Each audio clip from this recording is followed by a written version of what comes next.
기독교 강요 2권 5장 11절.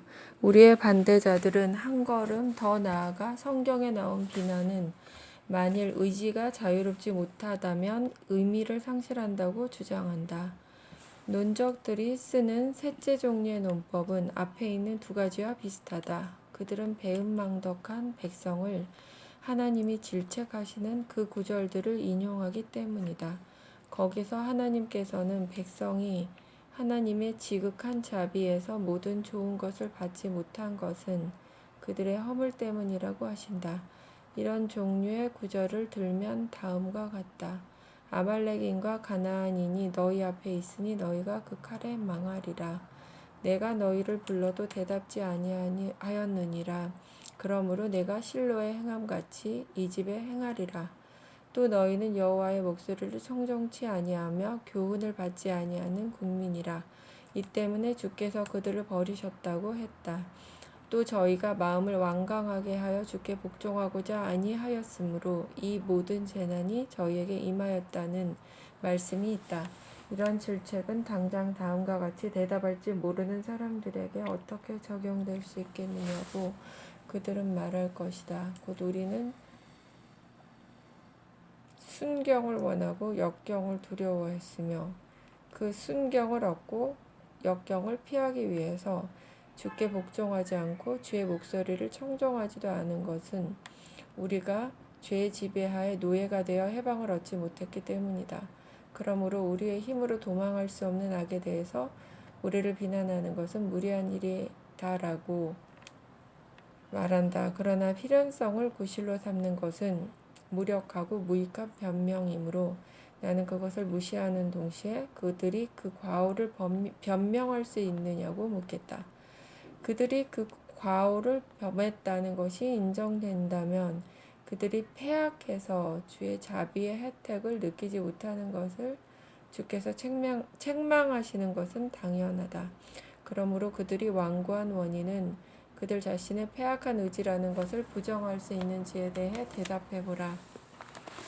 악의 근원을 자기 안에서 발견한다면 무슨 까닭에 그들은 자기의 멸망을 자초하지 않는 듯이 그 원인을 외부에서 얻으려고 애쓰는가. 그러나 만일 죄인들이 자신의 과오로 인해서 하나님의 축복을 빼앗기고 징벌을 받는 것이 사실이라면 그들이 하나님이 친히 하시는 책망에 귀를 기울여야 할 훌륭한 이유가 있다. 그것은 그들이 완고하게 죄악을 계속 범한다면 큰 재난을 당했을 때 그것에 대해 하나님이 불공평하고 잔인하시다고 비난하기보다 자기의 무가치를 미워하게 되는 것을 배울 것이며 또 만일 그들이 배울 생각을 버리지 않고 자기의 불행과 파멸의 원인인 줄로 아는 자기의 죄에 실증이 났다면 그들 자신이 비참하고 길 잃은 자임을 알기 때문에 그들이 바른 길로 돌아오며 주께서 책망으로 자기들을 깨우쳐 주신다는 사실을 충심으로 인정하며 고백하게 되기 때문이다. 예언자들의 책망이 경건한 사람들 사이에서 어떤 효과를 나타내는가 하는 것은 다니엘서 제9장에 있는 다니엘의 위대한 기도를 보면 분명히 알 수 있다. 첫째 효과의 신뢰를 우리는 유대인들 사이에서 볼 수 있다.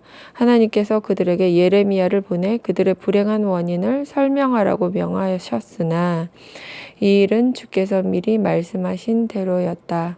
내가 그들에게 이 모든 말을 할지라도 그들이 너를 청종치 아니할 것이요 내가 그들을 불러도 그들이 내게 대답지 아니하리니 라고 예레미야서 7장 27절에 하신 대로 될 수밖에 없었다. 그러면 예언자들은 무슨 목적으로 귀머거리들을 상대로 노래를 부른 것인가? 그들이 듣기 싫어하더라도 그 말씀이 옳음을 깨닫게 하려는 것이었다. 즉 그들의 불행의 원인이 그들 자신에게 있는데 그 책임을 하나님에게 전가하는 것은 사악한 신성모독이라는 것이다. 하나님의 은총을 부정하는 자들은 계명에서 또 율법을 위반하는 자들에 대한 하나님의 책망에서 무수한 증거를 끌어다가 자유의지가 있는 것 같은 망상을 일으키려고 하는 것이 보통이다. 그러나 여기 있는 몇 개의 설명으로 독자는 그들에게서 쉽게 빠져나올 수 있다. 시편에서 유대인들은 마음이 정직하지 못한 사악한 세대라는 책망을 듣는다. 시편 78편 8절. 다른 시편에서도 예언자는 동시대 아람인들에게 마음을 강팍하게 말라고 동시대 사람들에게 마음을 강팍하게 말라고 권한다. 확실히 이것은 모든 완고한 마음이 사람들의 사악함의 원인이 있기 때문이다. 그러나 이 사실을 근거로 마음은 주께서 준비하신 것이니 선악간 어느 쪽으로든지 굽힐 수 있다고 추리하는 것은 어리석은 짓이다. 내가 주의 율례를 길이 끝까지 행하려고 내 마음을 기울였나이다. 라고 예언자가 말하는 것은 유쾌한 생각으로 기꺼이 하나님에게 자기를 바쳤다는 뜻이다. 그러나 그는 자기의 성향을 자기가 만들었다고 자랑하지 않고 같은 시편에서 그것은 하나님이 주신 것이라고 고백한다. 그러므로 우리는 바울이 신자들에게 두렵고 떨림으로 너희 구원을 이루라. 너희 안에서 행하시는 이는 하나님이시니 너희로 소원을 두고 행하게 하시나니라고 한 경고의 말에 유의해야 한다. 참으로 사도가 그들에게 할 일을 지정하는 것은 육의 태만을 허락하지 않게 하려는 뜻이다.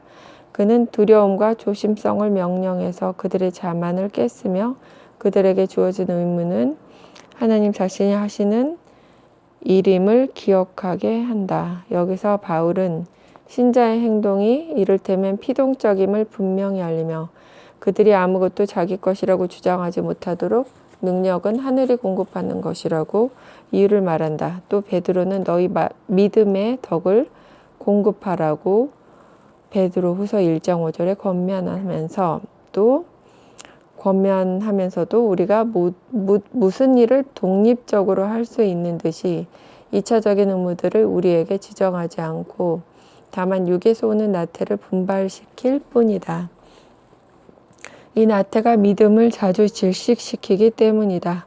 태만은 시정하지 않으면 모르는 사이에 신자들을 끊임없이 습격하므로 바울이 성령을 소멸치 말라고 말하는 것도 같은 이유에서 말한다.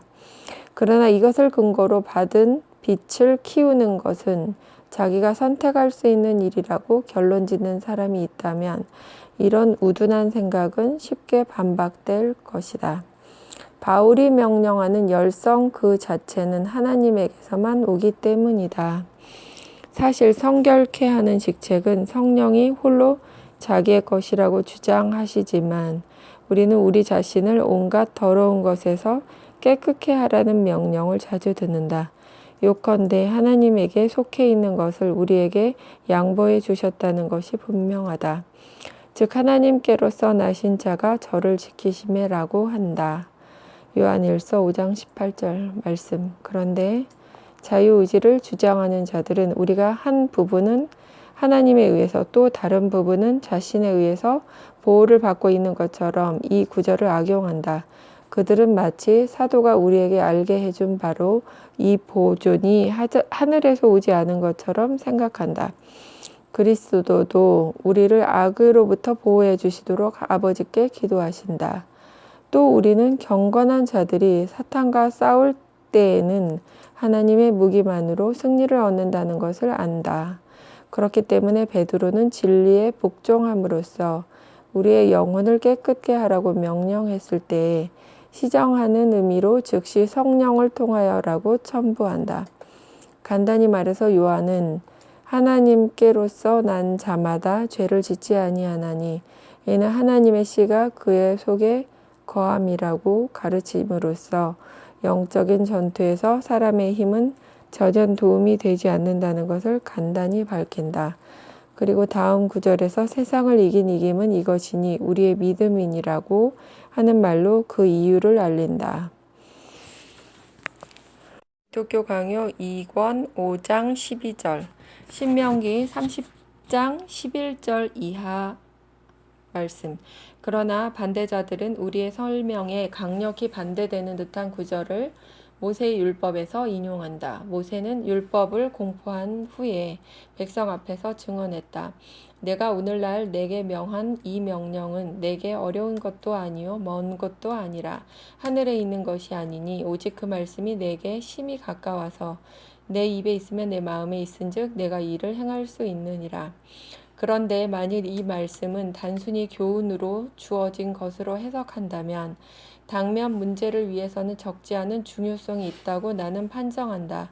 이것은 계명들을 이해하는 능력과 성향에 관한 것이지 계명들을 지키는 능력에 관한 것이 아니라고 주장해서 문제를 회피하는 것은 쉬운 일이긴 하지만 그렇다고 하더라도 어느 정도의 의심이 남겠기 때문이다. 그러나 우리의 가장 믿을 수 있는 해석가의 사도 바울은 모세가 여기에서 복음의 가르침에 대해서 말한 것이라고 단언함으로써 우리의 모든 의심을 제거한다.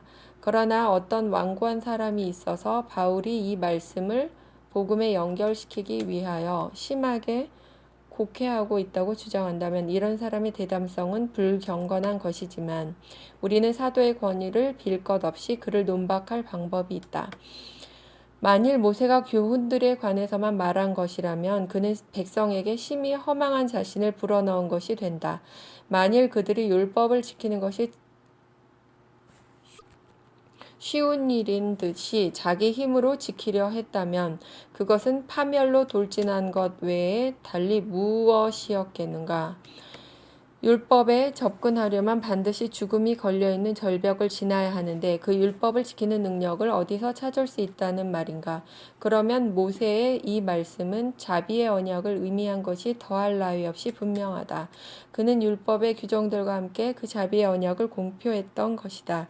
몇 절 앞에서 그는 우리가 하나님을 사랑하기 위해서는 하나님이 친히 우리의 마음에 할례를 행하실 필요가 있다고도 가르쳤기 때문이다.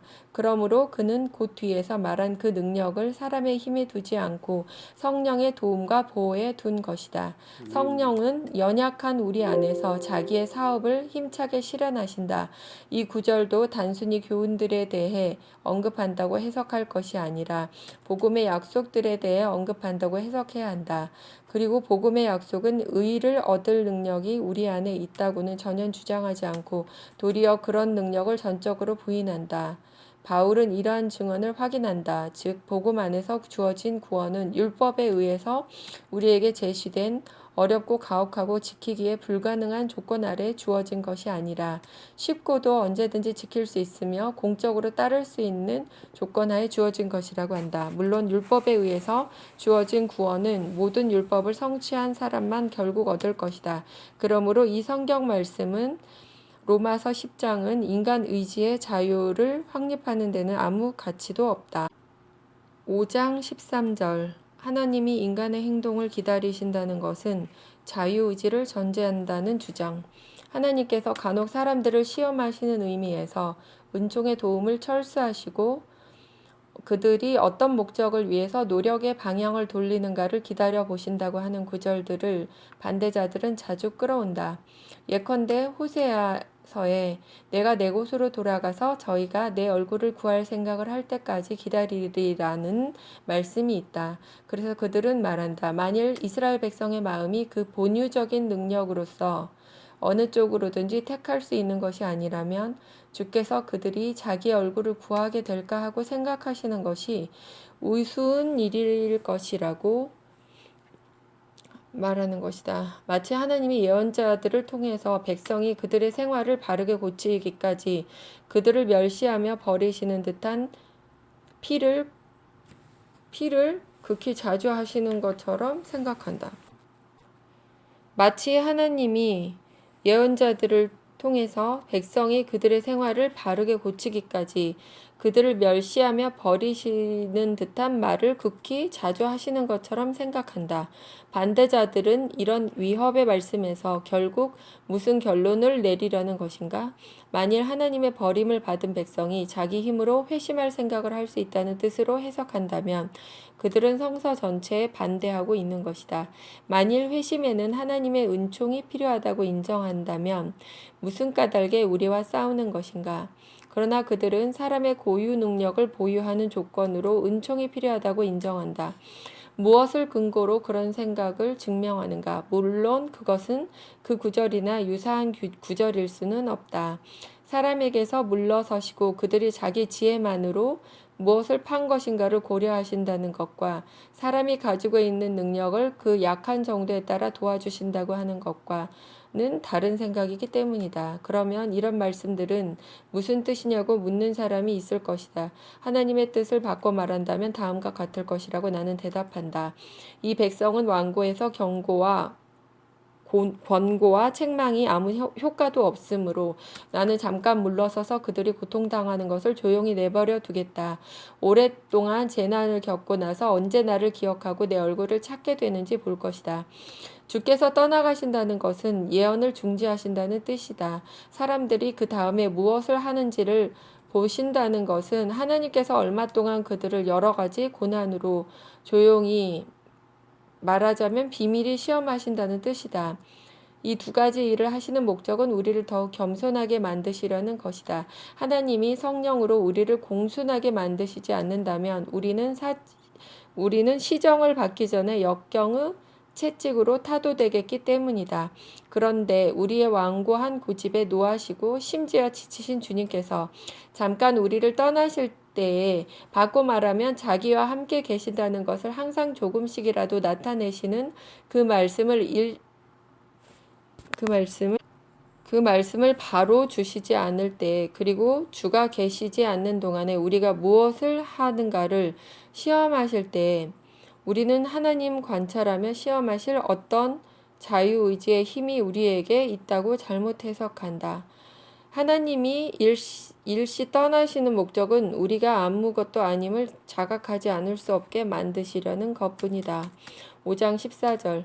그러면 이 행위들은 우리의 행위가 아닌가? 그들은 또 성격이나 사람들이 보통 말하는 방식을 근거로 다음과 같이 논한다. 선행을 우리의 것이라고 부르는 것은 사실이며 우리는 죄를 짓지만 거듭하며 하나님을 기쁘시게 하는 일도 한다고 인정된다. 죄가 우리에게서 왔다고 해서 우리에게 들리는 것이 옳다면 같은 이유로 선행해서 우리가 하는 목도 인정해야 마땅하다. 그리고 우리 자신의 노력으로 할 수 없는 일들을 하나님이 밀어주신다고 해서 우리가 거저 돌덩이처럼 한다고 말하는 것은 이치에 맞지 않을 것이다. 그러므로 우리는 하나님의 은총에 첫째 자리를 드리지만 저 표현들은 우리의 노력이 둘째 자리를 차지한다고 일러준다. 만일 우리의 논적들이 선행을 우리의 것이라고 단순히 주장한다면 나는 우리가 하나님에게 기원하는 떡도 우리의 것이라고 대답하겠다. 여기서 우리의 라는 소유 대명사는 원래는 우리의 것이 아니지만 하나님의 사랑과 거저 주시는 선물로서 우리의 것이 된다는 뜻이 아니고 무엇이라고 그들은 생각하는가. 그러므로 그들은 주기도문에서도 같은 어리석은 점이 있다고 조롱하든지 그렇지 않으면 오직 하나님의 선심에 의해서 할 뿐인 선행을 우리의 것이라고 부르는 것은 어리석은 일은 아니라고 인정해야 한다. 그러나 둘째 항의는 좀 더 강하다. 성경은 우리 자신이 하나님을 경배하며 의를 보존하며 율법을 지키며 열심히 선행을 한다고 확언하는 때가 많다. 이런 일은 마음과 의지의 고유한 기능이므로 만일 우리의 열성이 하나님의 힘을 어느 정도 나눠받는 것이 아니라면 이 일들을 어떻게 동시에 성령에게도 돌리고 우리 자신에게도 돌릴 수 있겠는가? 그러나 주의 성령이 성도들에게 어떻게 작용하시는가를 잘 생각하기만 하면 이런 너절한 항의는 쉽게 처리할 수 있다. 그들이 악의로 우리에게 던지는 비유는 적당하지 않다. 어떤 미련한 사람도 우리가 돌을 던지듯이 하나님께서 사람을 움직이신다고 주장하지는 않을 것이기 때문이다. 또 우리가 가르치는 것은 이런 뜻이 아니다. 우리는 찬성과 배척, 원함과 원치 않음, 추구와 저항 등의 행동은 인간의 본성에 있는 기능이라고 한다. 바꿔 말하면 허망한 것에 찬성하고 완전한 선을 배척하며 악을 원하고 선을 원하지 않으며 사악을 추구하고 의에 저항하는 것이다. 여기서 하나님이 하시는 일은 무엇인가? 이런 부패 행위를 자기의 진노의 도구로 이용하고자 하시면 그것을 뜻대로 조종하셔서 사람의 썩은 손을 통하여서 자기의 선한 사업을 실현하신다. 그러면 자기의 정욕만을 따라 노력하는 악인이 하나님의 권능을 섬길 때 우리는 그런 악인을 돌에 외부의 힘에 움직여 자기의 운동이나 감각이나 의지가 전혀 없이 거저 길려가는 들에 비교할 것인가? 거저 실려가는 돌에 비교할 것인가? 우리는 거기에 큰 차이가 있다고 본다. 그러나 여기서 특히 문제되는 선한 사람들은 어떤가? 주께서 그들 속에 자기의 나라를 건설하실 때 주님은 의지의 본유적 성향에 따라 빗나간 정욕에 의해서 전후 좌우로 끌리지 않도록 성령께서 그들의 의지를 억제하신다. 그리고 성결과 의를 향하도록 자기의 의를 표준으로 삼아 그 의지를 굽히며 청태를 주며 방향을 지시하신다. 비틀거리며 넘어지지 않도록 성령의 힘으로 그들의 의지를 바로잡으며 힘을 주신다. 이런 뜻으로 어거스틴도 말했다. 그렇다면 우리는 작용을 받을 뿐이고 자기는 행동하지 않느냐고 여러분은 말할 것입니다. 그렇지 않습니다. 여러분은 행동을 하면 또 작용을 받습니다. 선한 사람의 작용을 받으면 여러분은 좋은 행동을 합니다. 여러분에게 작용하시는 성령은 행동하는 사람들을 도우십니다. 돕는 이라는 말은 여러분도 행동한다는 뜻으로 보입니다. 이 발언의 처음 부분에서 그는 성령의 작용이 사람의 행동을 제거하지 않는다고 한다. 선을 추구하도록 지도받는 사람의 그 의지는 본성에 속한 것이기 때문이다. 그러나 돕는다는 말에서 우리도 무엇을 하는 것이라는 추리를 할 수 있다고 곧 첨가하는데 이 점은 우리 각 사람에게 무엇을 돌린다는 뜻으로 이해해서는 안 된다. 그러나 우리의 나태를 조장하지 않기 위해서 그는 하나님의 행동과 우리의 행동을 연결해서 결심하는 것은 본성에 속하고 바르게 결심하는 것은 은총에 속한다고 말한다. 그렇기 때문에 그는 앞에서 하나님이 도우시지 않으면 우리는 정복할 수 없고 심지어 싸울 수도 없다고 말한 것이다. 2권 5장 15절 행위는 하나님이 주셨으니 우리의 것이요 하나님이 격려하셨으니 하나님의 것이다. 그러므로 중생과 하나님의 은총과의 관계를 논할 때 그 은총은 사람의 의지를 지휘하며 규정하는 성령의 지배라고 해석된다. 성령이 지배하실 때에는 반드시 시정과 개혁과 갱신이 나타난다. 그렇기 때문에 중생의 시작은 우리의 것을 일수하는 것이라고 한다. 마찬가지로 성령은 이런 기능들을 하시려면 반드시 움직이며 행동하며 재촉하며 참으로 보존하여야 한다. 따라서 은총에서 생기는 행동들은 모두 전적으로 성령의 행동이라고 말하는 것은 옳다. 동시에 우리는 어거스틴이 은총은 의지를 파괴하는 것이 아니라 재건한다고 가르친 말이 옳다는 것을 부인하지 않는다. 이 두 가지 생각은 본질적으로 일치한다. 즉 사람의 부패하고 타락한 의지가 시정되어 의의 참된 지배를 받도록 지도될 때 그것은 재건된다고 한다. 동시에 새로운 의지가 사람 속에 창조된다고 한다. 본성에 있는 의지는 심히 타락하고 부패해서 새로운 본성을 집어넣을 필요가 있다고 그는 생각하기 때문이다. 이제 우리는 하나님의 영이 우리 안에서 하시는 일이 우리 자신의 적합한 행동이라고 아무 거리낌 없이 말할 수 있다. 물론 우리의 의지는 하나님의 은총과는 다른 어떤 것을 공언하는 것이 아니다. 그러므로 우리는 다른 데서 인용한 어거스틴의 생각을 염두에 두어야 한다. 즉 세인은 사람의 의지에서 사람 자신의 어떤 선을 찾아보려고 무익한 노력을 한다고 그는 말했다. 사람들은 자유의지의 힘과 하나님의 은총을 혼합하려고 애쓰지만 그런 혼합은 은총을 부패시킬 뿐이다. 마치 포도주에 쓴 흙탕물을 타는 것과 같다. 설사 의지에 어떤 선한 것이 있다고 하더라도 그것은 성령의 순수한 감동에서 생긴다. 그러나 우리는 의지를 타고났으므로 하나님이 자기가 찬양을 받으셔야 한다고 정당하게 주장하시는 일을 한편에서는 우리가 했다고 하는 것도 당연하다. 그 이유는 첫째로 하나님이 사랑으로 우리 안에서 하시는 일은 우리의 것이다. 다만 그것은 우리가 한 것이 아니라는 점을 우리는 이해해야 한다. 둘째로 하나님이 선을 향해서 지도하시는 그 마음도 우리의 것이요 의지도 우리의 것이요 노력도 우리의 것이다. 기독교 강요 2권 5장 16절, 창세기 4장 7절. 그들은 여기저기서 다른 증거를 긁어 모으지만 이미 제시한 논박들을 잘 이해한 사람들이라면 특별히 총명하지 않더라도 별로 곤란을 느끼지 않을 것이다. 그들은 창세기에 있는 죄의 소원은 내게 있으나 너는 죄를 다스릴지니라는 발언을 인용한다.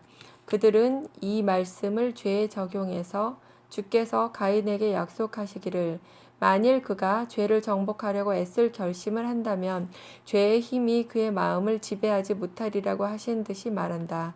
그러나 이 절을 아벨에 적용시키는 것이 말의 순서에 더 잘 맞는다고 우리는 주장한다.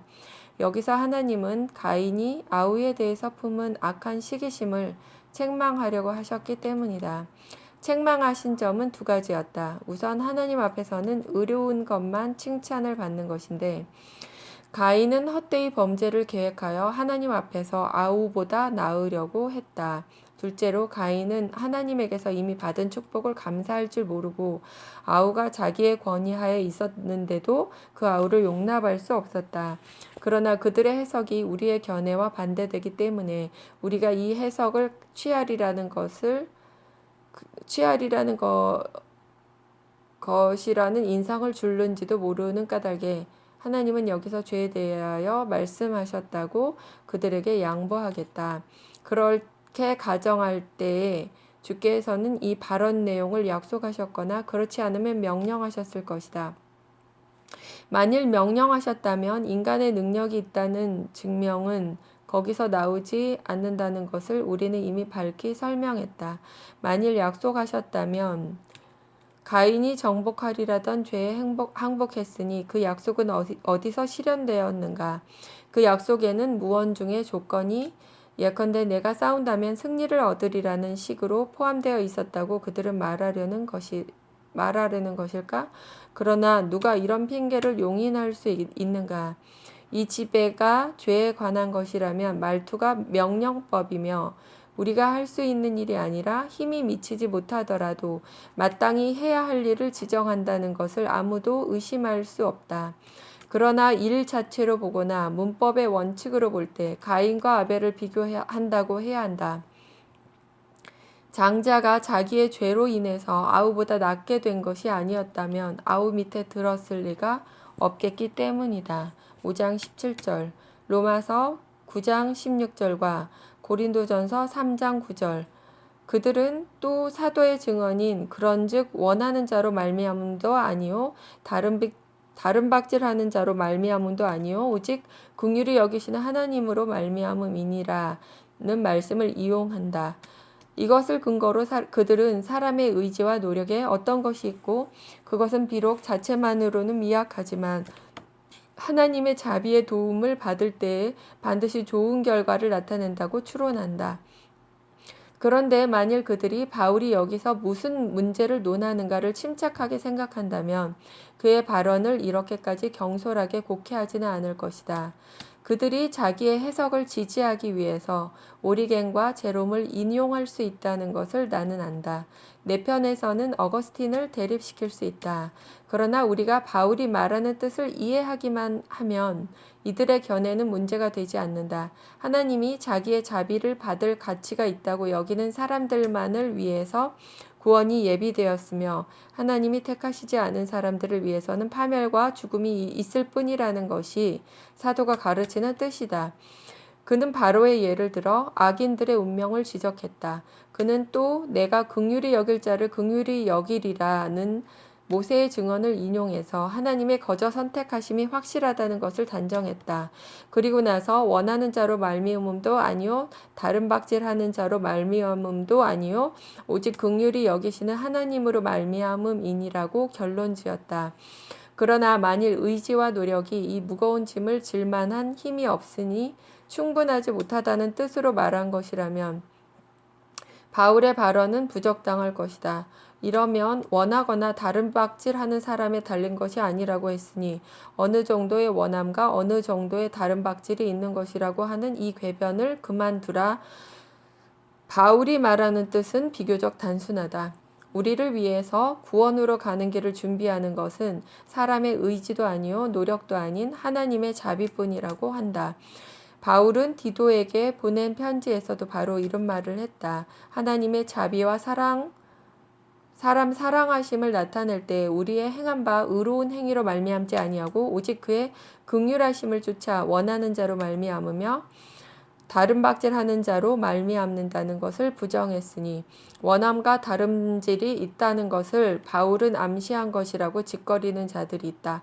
그러나 내가 같은 식으로 추론한다면 즉 우리는 우리의 행위 때문에 하나님의 사랑을 받는다는 것을 바울이 부정하니 우리는 다소의 선행을 하는 것이라고 한다면 이런 추론의 권리를 그들까지도 인정하지 않을 것이다.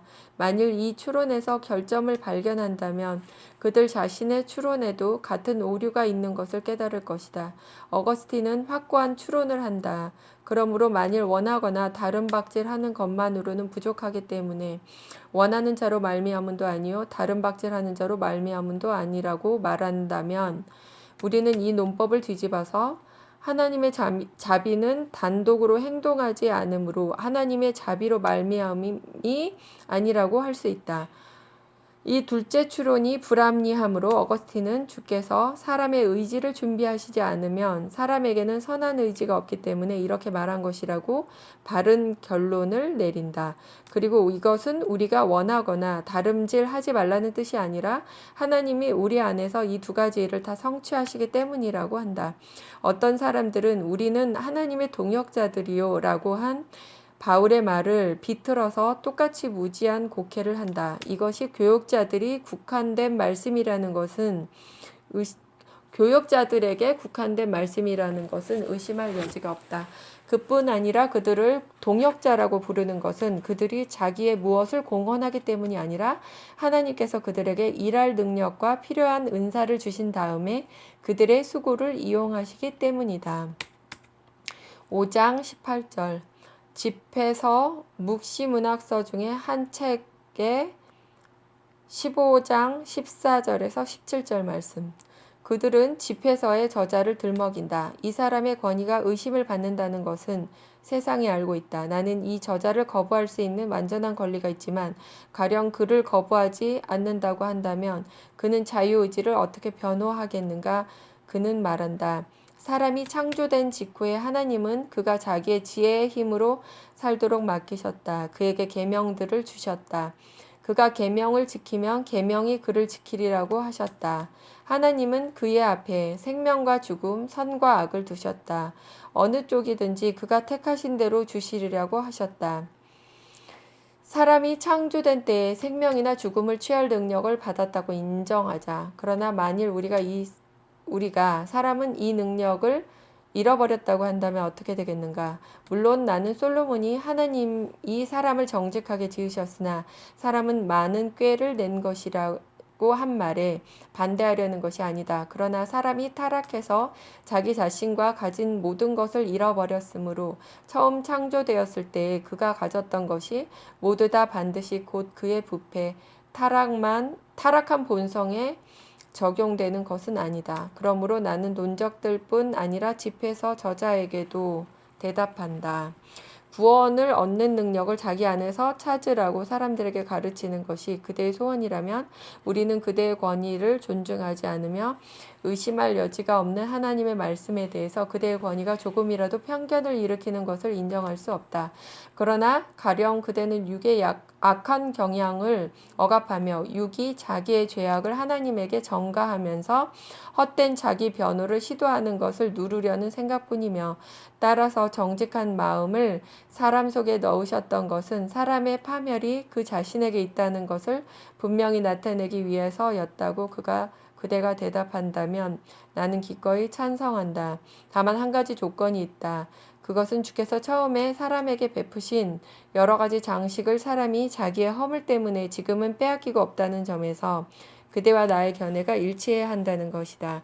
이와 같이 그대나 나나 사람은 지금 변호인보다 의사가 필요하다는 것을 고백해야 한다.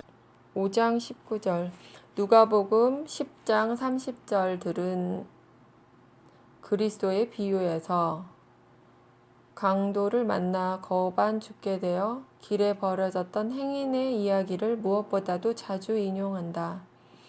이 행위는 인류의 큰 재난을 대표한다고 거의 모든 저자들이 가르친다는 것을 나는 안다. 이것을 근거로 반대론자들은 추론한다. 즉 행인을 절반 산채로 버렸다고 하니 사람은 죄와 악마라는 강도를 만나 선했던 이전의 모습이 아무 흔적도 없어질 정도로 상처를 입은 것은 아니며 바른 이성과 의지가 조금은 남아있지 않다면 어떻게 절반 살았다고 하겠느냐고 추론한다. 첫째로 내가 그들의 이 풍요를 인정하지 않는다면 그들은 어떻게 하겠는가? 확실히 교부들은 주의 말씀의 참뜻을 고려하지 않고 이 해석을 고안했다.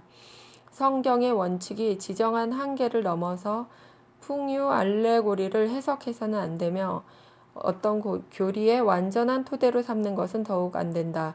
내가 이 허위를 근절하려면 그렇게 할 근거가 없지 않다. 하나님의 말씀은 사람이 절반 살았다고 하지 않고 축복된 생활에 관해서는 완전히 죽었다고 가르친다. 바울은 우리의 구원에 대해서 죽은 우리를 살리셨다고 말하고 성도들이 절반 살아있다고 말하지 않는다.